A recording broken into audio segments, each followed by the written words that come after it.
गुटखा छुड़वा देगी, बीवी चाहेगी आपको नमाजी बना देगी। मेरी प्यारी माँ बहनों, आप जब अपने शौहर से जिद करके 5,000 वाली साड़ी खरीद सकती हो, 10,000 वाला लहंगा खरीद सकती हो, 1,30,000 में सोना चल रहा है, सोने का जेवर मंगवा सकती हो, तो ऐ मेरी प्यारी माँ बहनों, आप अपने शौहर से बहुत सारे अच्छे काम भी करवा सकती हो। करवाने का तरीका होना चाहिए। अल्लाह के प्यारे नबी क्या फरमाते हैं, बड़े गौर से सुनिएगा। अल्लाह के नबी सल्लल्लाहु अलैहि वसल्लम फरमाते हैं, रहीमल्लाहु रजुलन काम मिनल लैल, अल्लाह ताला रहम नाजिल फरमाए, अल्लाह ताला रहमत नाजिल फरमाए उस आदमी के ऊपर जो रात में उठ करके तहज्जुद की नमाज पढ़ता है, वह आई कज़म रात हो, और अपनी बीवी को भी उठाता है, और बीवी अगर उठने से इनकार कर देती है तो बीवी के चेहरे पर पानी डाल के उठाता है हिम्मत बीवी के चेहरे पे पानी डालने की? कहीं ऐसा ना हो कि उधर आप पानी डालें और उधर बीवी लात मार दे। भाई आजकल ये भी तो हो रहा है। बीवी से पंगा लेने की किसमें हिम्मत है भाई? दुनिया में सबसे पंगा ले सकते, बीवी से नहीं ले सकते।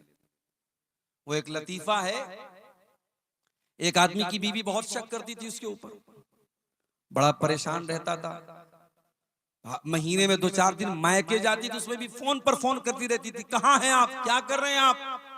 डर था कि कहीं किसी दूसरी औरत के साथ तो नहीं। एक मर्तबा मायके गई, बच्चे को छोड़ के गई थी, बच्चा भी छोड़ के गई थी कि नजर रखे अपने बाप के ऊपर। मायके जाके फोन कर रही है शौहर को, कहाँ हैं आप? शौहर कह रहा कहाँ रहूंगा, घर पर हूं भाई, तुम्हारी इजाजत के बगैर कहाँ जा सकता हूं? कहा अच्छा घर पे हो, जाओ किचन में जाओ, किचन में जाओ और मिक्सर की आवाज मुझे सुना करके बताओ कि तुम घर में हो। शौहर ने मिक्सर की आवाज सुना दी, घर की आवाज आई, बीवी ने कहा अच्छा चलो भाई तसल्ली हो गई। दूसरे दिन फिर फोन किया बीवी ने, कहाँ हैं आप? शौहर ने कहा अरे बेगम मैं कहाँ रहूंगा, घर पर हूं। चलिए मिक्सर की आवाज सुनाइए। शौहर ने फिर मिक्सर चालू करके सुना दिया, घर की आवाज आई। तीसरे दिन बीवी ने कहा इतना शरीफ मेरा शौहर कब से हो गया, रोजाना मैं फोन कर रही हूं मुझे मिक्सर की आवाज सुना दे रहा है। तीसरे दिन बीवी सरप्राइज देने के लिए अचानक घर में आ गई। घर में आई तो शौहर गायब, बच्चा खेल रहा था। बच्चे से पूछा अरे तेरा बाप कहाँ है? कहा वो तो मिक्सर लेके गायब है 2 दिन से। तो कहते हैं कि अगर शौहर से बीवी शेर है तो शौहर सवा शेर भी बन सकता है भाई। तुम्हें सारा दिमाग तुम्ही को है थोड़ी, हमको भी तो थोड़ा बहुत दिमाग है। तो आप ये याद रखिए मेरे प्यारे साथियों कि घर के अंदर जब तक एक नेक घर वाली नहीं आएगी, घर का माहौल अच्छा नहीं हो सकता है। अल्लाह के नबी फरमाते हैं अल्लाह ताला रहमत नाजिल फरमाए उस आदमी के ऊपर जो रात में उठ करके तहज्जुद की नमाज पढ़ता है और अपनी बीवी को भी उठाता है। वह रहीमल्लाहु इम्रातन कामत मिनल लैल, और अल्लाह ताला ऐसी औरत के ऊपर रहमत नाजिल फरमाए जो रात में उठ करके तहज्जुद की नमाज पढ़ती है। वह आई क़ज़त ज़ौजहा, और अपने शौहर को भी उठाती है, और शौहर अगर इनकार कर दे तो शौहर के चेहरे पर पानी छिड़क करके उठाती है। ये होते हैं बेहतरीन कपल, एक दूसरे का ताउन करे दीन के सिलसिले में। इसीलिए अल्लाह के नबी फरमाते हैं लियत्तखिज़ अहदुकुम क़ल्बन शाकिरा, 3 चीजों को बैलेंस बना लो, 3 चीजों को खजाना बना लो, 3 चीजों को स्टोर कर लो, 3 चीजों को अपने घर में लेके आ जाओ। क़ल्बन शाकिरा, अपने सीने में ऐसा दिल लेकर के आओ जो अल्लाह ताला का शुक्रिया अदा करने वाला हो। व लिसानन ज़ाकिरा, और अपने मुंह में ऐसी जबान लेकर के आओ जो अल्लाह ताला का जिक्र करने वाली हो। व ज़ौजतन मोमिनतन तुईनुहु अला अम्रिल आखिरा, और ऐसी दीनदार बीवी लेके आओ जो आखिरत के कामों में, दीन के कामों में आपकी मदद करे। ऐसी बीवी अगर आपके घर में आ जाएगी, घर को जन्नत बना देगी। और आगे बढ़िए, घर को अगर जन्नत बनाना है तो बहुत जरूरी काम क्या करना है हमको? घर को अल्लाह के जिक्र से आबाद करना है। मुसलमान का घर है, सुबह भी मोबाइल पर गाने बज रहे हैं, शाम को भी गाने बज रहे हैं, बिस्तर पे जाने के पहले भी म्यूजिक बज रहा है। मुसलमान का घर है, 24 घंटे में कोई एक मर्तबा अल्लाह का नाम लेने वाला नहीं है। नेताओं के भाषण तो सुने जा रहे हैं, राजनेताओं की तकरीरें तो बजाई जा रही हैं, अल्लाह रसूल की बातें घर में कोई सुनने वाला नहीं है। गांव में जलसा होता है, उस घर का कोई आदमी जलसे में जाने को तैयार नहीं है। तकरीरों से बोर होने वाला परिवार है। ना शौहर को तकरीरों से इंटरेस्ट है, ना बीवी को तकरीरों से इंटरेस्ट है। एक आदमी घर में अल्लाह का जिक्र करने वाला, अल्लाह का नाम लेने वाला तक नहीं।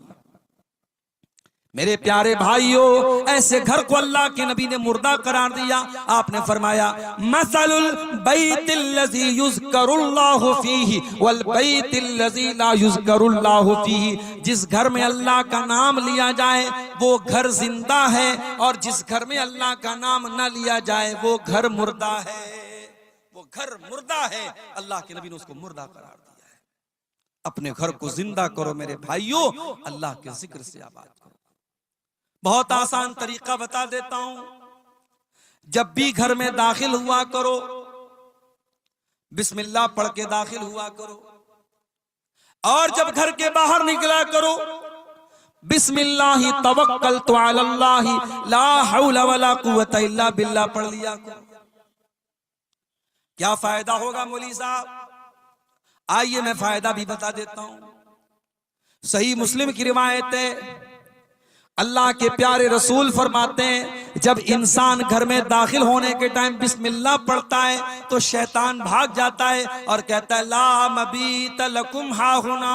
ये तो बिस्मिल्लाह पढ़ के घर में आया है, अब यहां पे रात गुजारने का मौका नहीं मिलेगा। जब इंसान रात में डिनर करने के टाइम, खाना खाने के टाइम अल्लाह का नाम लेता है, बिस्मिल्लाह पढ़ता है, तो शैतान कहता है ला मबीत लकुम वला अशाहा होना। ना तो यहां पे रात गुजारने का मौका मिलेगा, ना डिनर करने का मौका मिलेगा। जब आप खाने पर बिस्मिल्लाह नहीं पढ़ते हैं तो आपके खाने को शैतान भी खाता है, खाने की बरकत खत्म हो जाती है। तो घर में जब दाखिल हो तब बिस्मिल्लाह पढ़ें, और जब खाना खाने लगे तब बिस्मिल्लाह पढ़ें। और जब रात हो जाए, मगरिब की अजान हो जाए, तो अल्लाह के नबी ने फरमाया जब सूरज डूब जाए, जब मगरिब का टाइम हो जाए, फकुफ्फू सिबियानकुम, तो अपने छोटे बच्चों को घर के अंदर ले आओ। मगरिब के टाइम अपने छोटे बच्चों को बाहर मत भेजो। फइन्न शयातीन तंतशिरु हीन इज़िन, उस वक्त शैतान घूमते रहते हैं। मगरिब के टाइम अपने बच्चों को बाहर मत भेजिए, सूरज डूबने के टाइम। और आपने आगे फरमाया जब रात में चराग की बत्ती बुझाओ तो बिस्मिल्लाह पढ़ के बुझाओ। बर्तन को खुला मत रखो, बर्तन को ढांक दो, बिस्मिल्लाह पढ़ के ढांक दो। दरवाजे की कुंडी लगाओ तो बिस्मिल्लाह पढ़ के कुंडी लगाओ। इसलिए कि जो अल्लाह के नाम से जो चीज क्लोज कर दी जाए, जो चीज बंद कर दी जाए, शैतान उसको ओपन नहीं कर सकता, शैतान उसको खोल नहीं सकता।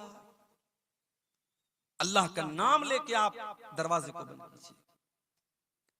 ये बहुत आसान तरीका मैंने आपको बताया है अल्लाह के जिक्र से घर को आबाद करने का।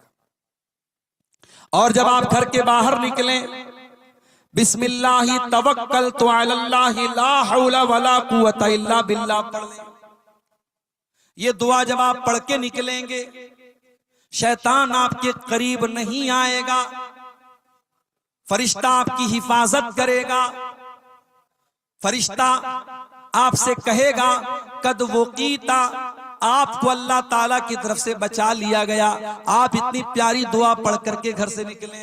बहुत आसान है, बिस्मिल्लाहि तवक्कलतु अलल्लाहि ला हौला वला कुव्वता इल्ला बिल्लाह। बस रात में जब बिस्तर पे सोने जाओ, मेरी प्यारी माओ बहनों, अगर आप मेहनत मजदूरी करती हैं, खेतों में काम करती हैं, और मुझे मालूम है कि शेरशाबादी बिरादरी में माशाअल्लाह बहुत मेहनत करती हैं हमारे यहाँ की औरतें, आपका बदन जब थकावट से चूर हो जाए तो आइए मैं आपको वो तरीका बताता हूं जो तरीका अल्लाह के नबी ने अपनी बेटी को बताया था।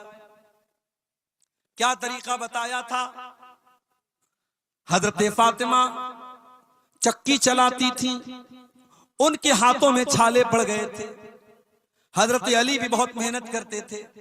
दोनों शौहर बीवी अल्लाह के नबी के पास आए। हजरत अली ने कहा ऐ अल्लाह के नबी, मैं इतनी मेहनत कर रहा हूं, हत्तशतकई तो सदरी, मेरे सीने में दर्द होने लगा है। हजरत फातिमा ने कहा, अब्बाजान आपकी बेटी चक्की चला चला के इस हालत को पहुंच चुकी है, हत्ता मजलत यदाया, मेरे हाथों में छाले पड़ गए हैं। अय अब्बाजान मुझे पता चला है आपके पास कुछ गुलाम आए हैं, हो सके तो अपनी बेटी और दामाद को कुछ गुलाम दे दीजिए। नबी ने न बेटी को कोई गुलाम दिया, न दामाद को कोई गुलाम दिया। क्या फरमाया आपने, ला ओती को मां, ऐ मेरी बेटी फातिमा, ऐ मेरे दामाद अली, मैं तुम दोनों को गुलाम नहीं दे सकता, मैं तुम दोनों को कोई गुलाम नहीं दे सकता। क्यों नहीं दे सकता?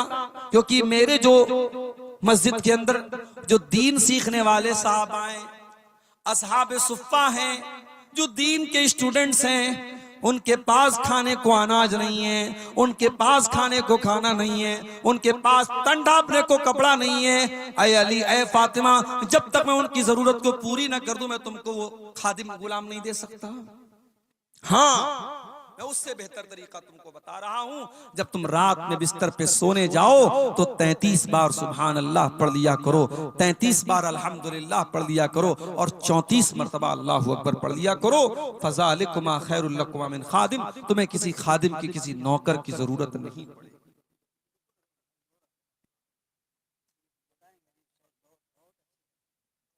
मेरे भाइयों, नबी ने अपनी बेटी और दामाद को परेशानी के बावजूद गुलाम नहीं किया।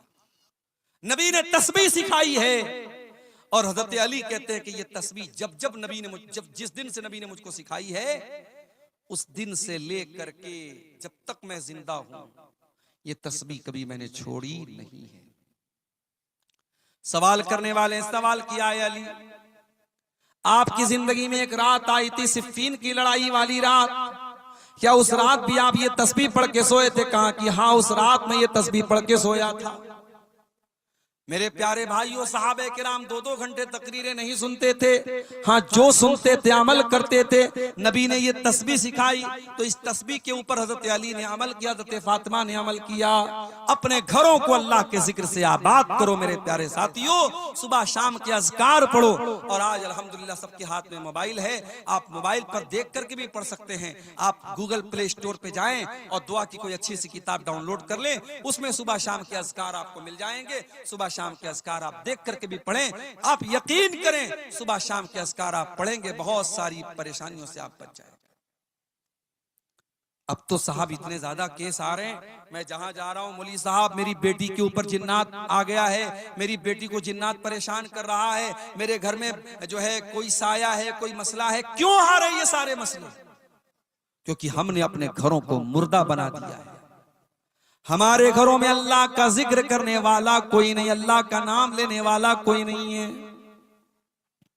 अल्लाह के नबी फरमाते हैं, इन्ना शैतान यनफिरु मिनल बैतिल्लज़ी तुक़रा फ़ीहि सूरतुल बकरा, जिस घर में सूरह बकरा पढ़ी जाती है उस घर से शैतान भाग जाता है।